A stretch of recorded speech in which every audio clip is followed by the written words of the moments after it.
బ్రహ్మాండంగా పెద్ద సంఖ్యలో ప్రజలందరూ కూడా ఓటింగ్లో పాల్గొని వాళ్ళ చాలా మంచిగా దిగ్విజయం చేశారు. దాంతోపాటు గత ఒక నెల రోజుల నుంచి కూడా మహబాద్ పార్లమెంట్ సెగ్మెంట్లో ఉన్న 7 నియోజకవర్గం ఉన్న కార్యకర్తలు, క్షేత్రస్థాయిలో ఉన్న కార్యకర్తలు, నాయకులు, మా మాజీ ఎమ్మెల్యేలు, ఇన్ఛార్జు, మా ఇద్దరు ఎమ్మెల్సీలు ఎక్కడికక్కడ అందరూ కూడా సమన్వయపరిచి ఏ ఇబ్బంది లేకుండా చాలా బ్రహ్మాండంగా కూడా ఎలక్షన్ జరగడం జరిగింది. నాకు ఎవరైతే ఈ నెల రోజుల్లో పూర్తి స్థాయిగా మద్దతు ఇచ్చిన మా వాళ్ళందరికీ, మా క్షేత్రస్థాయిలో ఉన్న మా సైనికులు లాంటి కార్యకర్తలకు, మరి మా నాయకులకు, మా జెడ్పీటీసీలకు, ఎంపీపీలకు, సర్పంచ్లకు అందరికీ కూడా మనస్ఫూర్తిగా నమస్కారం తెలియజేస్తా ఉన్నా.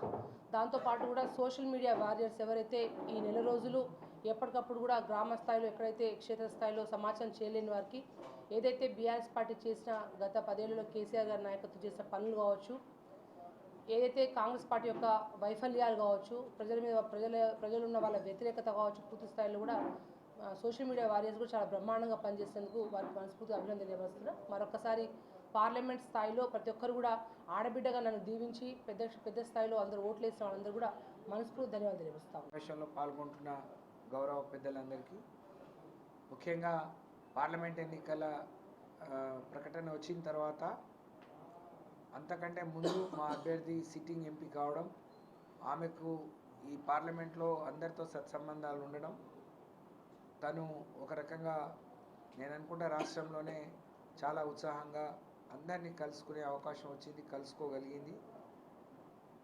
ఆ రోజు నుంచి నామినేషన్ కూడా ఎవరిని పిలవకుండా పెద్ద ఎత్తున వచ్చి మా బీఆర్ఎస్ పార్టీ శ్రేణులు, మొన్న ఎన్నికల్లో సాధారణ ఎన్నికల్లో బీఆర్ఎస్ పార్టీ ప్రభుత్వం పోయినా, శాసనసభ్యులు ఓడిపోయినా చాలా ఉత్సాహంగా మా అందరి తరఫున మాకొక కొట్లాడే గొంతుక కావాలి, మాకు ప్రతినిధి కావాలి, అది కవితే అన్నట్టు నామినేషన్ విజయవంతం చేసిండ్రు.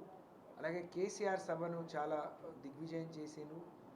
ఆ తర్వాత జరిగిన ఎన్నికల్లో వాళ్లకు అన్ని వనరులు మేము సమకూర్చకపోయినా చాలా ఉత్సాహంగా ఇది ఎవరికి వాళ్ళే పోటీ చేస్తున్న స్ఫూర్తితో పనిచేసారు. వారందరికీ నేను ముందుగా మా శ్రేణుల నాయకులకు, కార్యకర్తలకు, ఓటర్లందరికీ ముందుగా శిరస్సు వంచి నమస్కారాలు తెలియజేసుకుంటూ, తప్పకుండా మహబాద్ పార్లమెంటు మీద గులాబీ జెండా ఎగరేస్తామని చెప్పి నేను ఆశాభావాన్ని, ధీమాన్ని వ్యక్తం చేస్తూ ఉన్నాను. మరి పండగ వస్తే ఇల్లు అలికినట్టు కాదు, ఇవాళ కాంగ్రెస్ అభ్యర్థి కానీ బీజేపీ అభ్యర్థి పని అదే. ఎన్నికలు వచ్చినాయి కాబట్టి మానుకోట చుట్టూ తిరుగుతారు, ఎన్నికలు అయిపోతే కనపడకుండా పోతారు. కానీ మానుకోట నడిబొడ్డున ఉండబోయేది కవిత గారు, మేమందరం.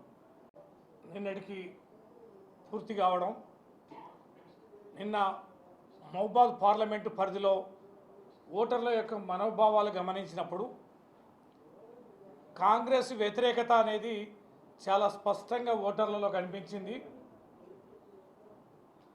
కాంగ్రెస్కు మొన్న శాసనసభ ఎన్నికలలో ఏ శ్రేణులైతే ఓట్లేసాయో ఆ శ్రేణులు ఈసారి దూరమైనాయి అనేది చాలా స్పష్టంగా కనిపించింది. యువత కానీ, కోయ సామాజిక వర్గం కానీ, ఇతర ఏదైతే కొన్ని సామాజిక వర్గాలు ఉన్నాయో అవన్నీ కూడా ఈ ఎన్నికల్లో కాంగ్రెస్ పార్టీకి దూరమైనవి.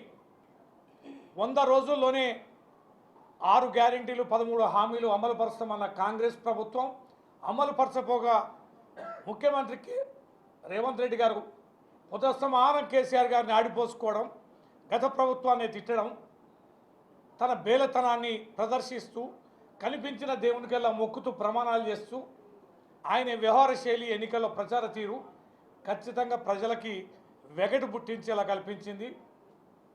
ముఖ్యంగా మహబాద్ పార్లమెంట్లోనైతే పోటీ చేసిన 3 అభ్యర్థుల్లో కవిత గారికి మంచి పేరు ఉండడం, అభ్యర్థి చాలా చురుగ్గా ఎన్నికల్లో తిరగడం, మహిళ కావడం, మహిళా ఓటర్లు కూడా మరి మా మహిళా అభ్యర్థిని గెలిపించుకోవాలనే ఒక బలమైనటువంటి అభిప్రాయం కూడా ఈ ఎన్నికల్లో కనిపించింది.